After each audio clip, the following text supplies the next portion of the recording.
everybody, and welcome to another episode of It Moves. This is Chapter 6, The Abyss.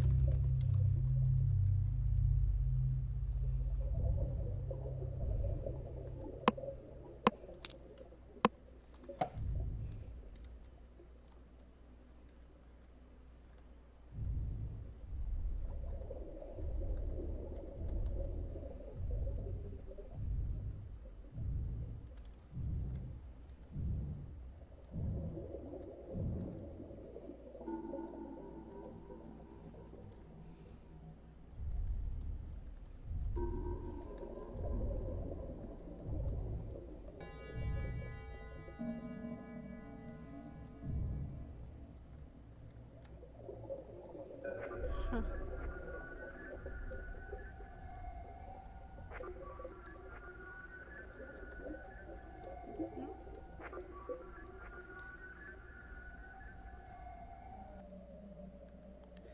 Oh, is that my dad?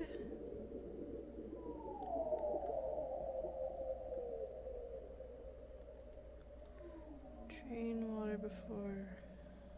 Oh, drain water to remove diving gear. Yes.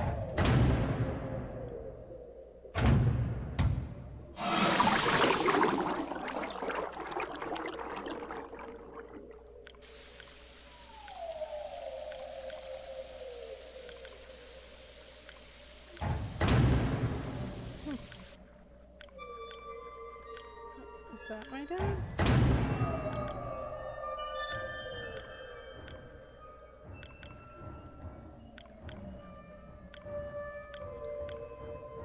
Yes. Captain Theodore Fielding, September 2nd, 2007. One of my biggest fears is deep water. Ironic when you consider the fact that I am now working on a mining station thousands of feet underwater. In the Marian Trench, I have always wondered why I was afraid and reached a simple conclusion. The true fear presented here is actually going down beneath the surface into the depths. It's a combination of all our most common fears. One, fear of the dark. When you're at the bottom of a body of water, you can't see anything. It's pitch black. Have you ever tried to swim as far down in a lake as you can? It gets really dark and cold really fast, about 10 feet down. But even that's nothing compared to the deepest point of the entire the entire crust of the Earth. Located at the bottom of the Pacific Ocean, the Mariana Trench, which is 38,000 feet. If you put Mount Everest at the bottom of the trench, the top of the mountain would still be over a mile below the surface of the ocean. Everything below you is complete darkness, and this definitely plays into our collective fear of the dark.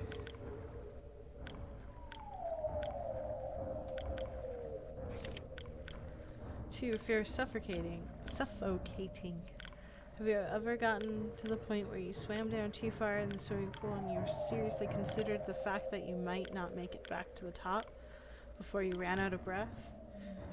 If you've been roughhousing as a kid with blankets and pillows and you accidentally got pinned down inside of a sleeping bag or something, and you get to the point where laughter temporarily turns to screaming, you know what a scary concept not being able to breathe is. Even if you have scuba gear with you down in the deep, dark abyss, there's a chance a valve could pop out,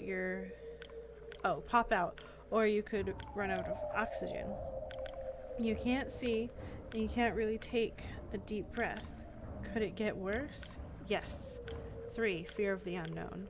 There are over 1 million species of creatures in the ocean, and scientists estimate that there are an additional 9 million species yet to be discovered. That means we only even know, 11% of the creatures in the ocean are. Most of the beings in the ocean are things mankind has never even seen or heard of. Who knows what could be down there? Think about a time when you were walking in a dimly lit basement trying to find something. all of a sudden something brushes up against the back of your neck. They become airborne, similar to a frightened cat, and instantly turn around and shine their flashlight to see what it was. It's never anything actually scary. But in deep water, it's always something scary. It's dark. You can barely breathe, and something just touches you, and something just touched you, and you have no idea where they went. But there's more fear, I'm afraid. 4. Fear of flying insects. Imagine you're walking along, all of the beetles and scorpions crawling along the ground, the huge black hairy spiders that are hidden from view. What? In the cracks? Are hidden from view in the cracks, and the slimy worms and snakes that are burrowed beneath the ground simultaneously start flying. Oh, I see. So scary things that can't fly can suddenly fly. Okay, I was confused where flying insects came into this. Okay, simultaneously began flying anywhere they wanted. That is what the bottom of the sea without water would be like. For the strange creatures underwater, there is no up or down. Even the manliest men, even though they appear to be calm, quickly tense up and become filled with a secret fear that the bug might land on their eyeball or fly into their mouth. And that's why men try so hard to kill them. Unfortunately, in the deep water, you can't see any of the undiscovered, freakish flying creatures that brush past your body as you grasp at your suffocating throat. 5. Fear being caught. Imagine that you're running from a bear. You will be eaten if you are caught, and it doesn't help that bears can run faster sideways than the fastest human can run forward. When you're at the bottom of the sea, everything that is around you was built to move in water. If something truly frightening, like a shark or giant squid, caught sight of you, you could turn the other way and flail about all you want, but the monster will catch up to you in a split second. You can't get away from anything. Even if you had the wherewithal to see and breathe, you couldn't run from the danger. It simply will find you and devour you. There are lots of places that I wouldn't want to be, such as trapped in a burning house or alone in the vacuum of space, but in the burning house at least I can see, and in space at least there aren't any creatures that could get me. Any creatures that you know of. Sorry. There are no other places in the universe that combine as many common fears as 7 miles below the surface of the Pacific Ocean. It is because of the combination of all these fears that I am so horrified by deep water. Sorry that took a long time to read, but I just wanted to read it. Oh, hello, anglerfish. I don't know if I want to go this way. Okay, he went that way, but I don't know if I want to go this way. I think I want to...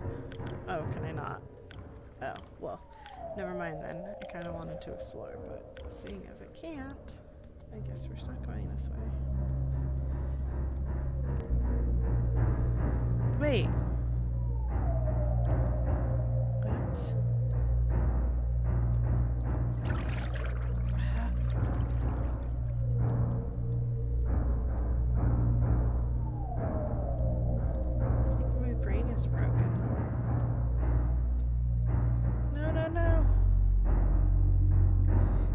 Trap.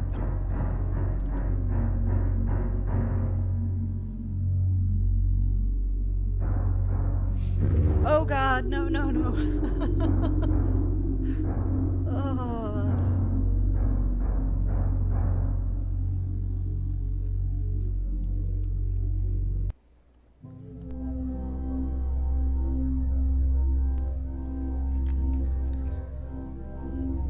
What if it was asleep? It hadn't so much as breathed since I had woken up.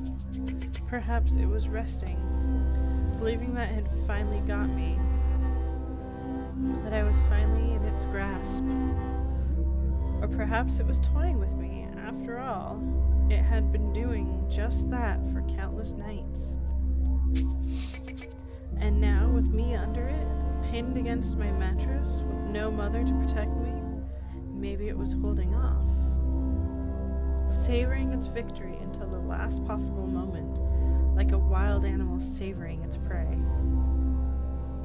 I tried to breathe as shallowly as possible, and mustering every ounce of courage I could, I reached over slowly with my right hand and began to peel the blanket off me. What I found under those covers almost stopped my heart. I did not see it, but as my hand moved the blanket, it brushed against something.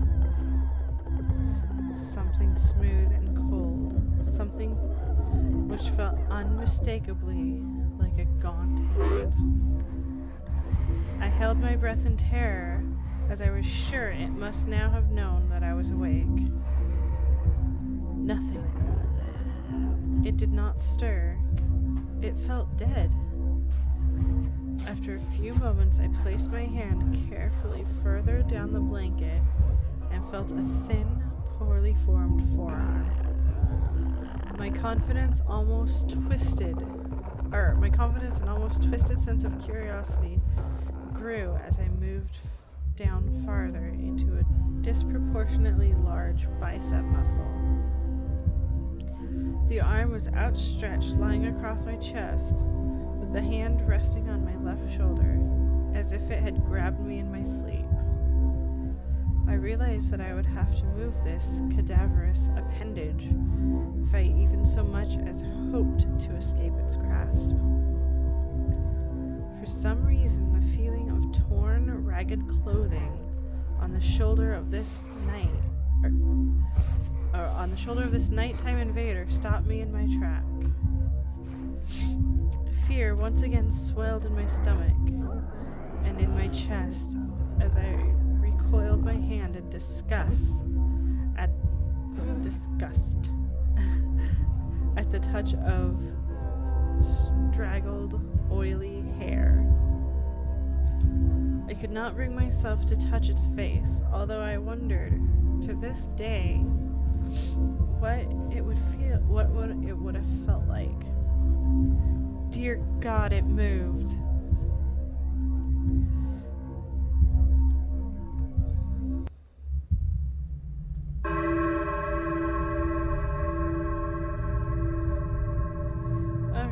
Well, we are going to end it here, guys. I hope you all enjoyed Chapter 6 of It Moves.